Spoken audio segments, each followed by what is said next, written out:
Hello, welcome to President Trump 47 Watch. This is a new podcast I'm starting to provide weekly updates on President-elect Trump as Trump 47, a record of his new presidency forthcoming.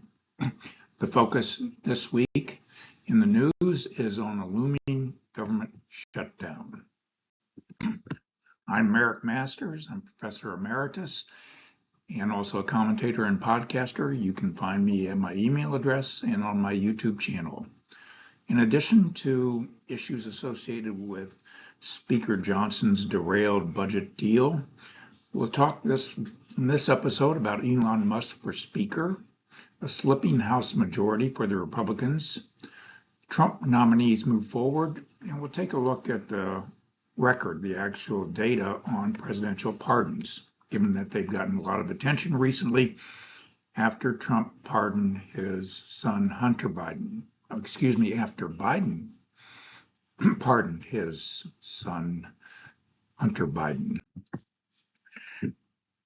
Speaker Johnson earlier this week announced that he had a deal with the Democrats to pass a continuing resolution to continue government funding and also fund aid relief to farmers and victims of natural disasters. That fell apart after Elon Musk and Vivek Ramaswamy, the two leaders of the ad hoc Department on Government Efficiency, voiced their opposition. Soon after they voiced their opposition on X, formerly Twitter, President Trump came out opposed to the bipartisan agreement, and Speaker Johnson was forced to go back to the drawing board. During this period, a lot of focus has been on Elon Musk and the very prominent role he's played in the Trump transition as an ally of Trump, on top of the role that he played as a benefactor in his presidential campaign.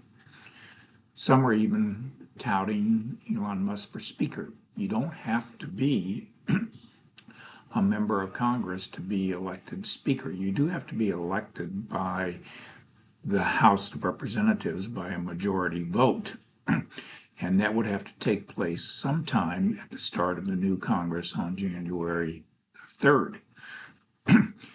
Now, Elon Musk was born in South Africa, and some say, well, because he would be in line of succession, he could not be Speaker of the House. But I think what that would mean in practical purposes is that if he were to be elected Speaker of the House by the House of Representatives, he would just lose his position in the line of successorship, and it would go to the next in line. The House rejected another agreement that Speaker Johnson negotiated, this time just with the Republicans and Trump, to continue funding and avoid a government shutdown, which will take place tonight at midnight if the government is unable to pass a continuing spending measure. The proposal that he came up with was called the American Relief Act, and it included a continuing resolution on current spending, relief to farmers and natural disaster victims, and a debt ceiling extension, as President Trump had requested. It would require a suspension of the rules and a two-thirds majority vote in the House to pass. The measure failed in the House on Thursday by a vote of 174 to 235, with 38 Republicans voting against it. So it's back to the drawing board again. I think the Republicans really need to select a new speaker going forward into the new Congress. The House Republicans are in danger of losing their now majority in the 119th Congress. It currently has in the 118th Congress, which is going out early next year, 219 Republicans with 211 Democrats. The incoming Congress will have 220 Republicans and 215 Democrats, but 3 House Republicans have been slated or nominated by President-elect Trump to serve in the executive branch, which would reduce their majority to, or their plurality to 217. That is not a nominal majority, and it would be difficult, almost impossible, for them to elect a speaker with just 117 if these Republicans were to resign before they voted on speaker. Now, I know that's not going to happen, but in any event, in the short term, if they are resigned upon their approval of their nominations, the Republicans would be in danger, unless they win special elections to replace those positions, of losing their majority. Presidential pardons have gotten a lot of attention because of President Biden's pardon of his son, Hunter Biden. And some are arguing that Biden has exceeded the norms in terms of the number of pardons that he's granted. Well, this really requires some understanding of the complexity of pardons. There are various forms of clemency that can be granted, and there are also some additional types of pardons, blanket pardons, that can be granted through special powers of the president. So some data put together by an article that appeared in the Dispatch on the number of pardons and commutations issued by Biden in historical context indicated that it's not as aberrational as it appears. There are other presidents who have issued more.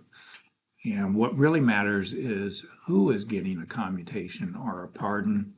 And in this regard, there's a lot of speculation today about who is in line next for a pardon if pardons were to be granted by President Biden shortly before he leaves office, as many anticipate he will do. Some have suggested that other members of the Biden family, including himself, may be pardoned. Some have suggested that members of the January 6th Congressional Committee that investigated the incidents that took place on Capitol Hill on January 6, 2021, will be given a blanket pardon, preemptive pardon, if you will. Some have suggested the same with selected federal prosecutors of Donald Trump. They may be pardoned, as well as FBI officials who have been involved in Trump investigations. We'll just have to wait and see what happens. And clearly, this is going to continue to be in the news until either something is done or isn't done, and Biden leaves office without essentially having done any of these pardons. During this process of transition, Trump nominees seem to be moving forward. Gates is out as the Attorney General nominee, replaced by Bondi, who will be, I think, a more acceptable nominee to the members of the Senate of both parties. Hegseth and Patel are moving forward as Department of Defense and FBI nominees, and RFK Jr. and Tulsi Gabbard are making the rounds in the Senate as nominees for the Secretary of Health and Human Services and the Director of the Defense Intelligence Agency. A little bit about myself and my background and what I've been working on now. I hope you've enjoyed this podcast and will stay tuned for more in the future. Thank you and have a good day.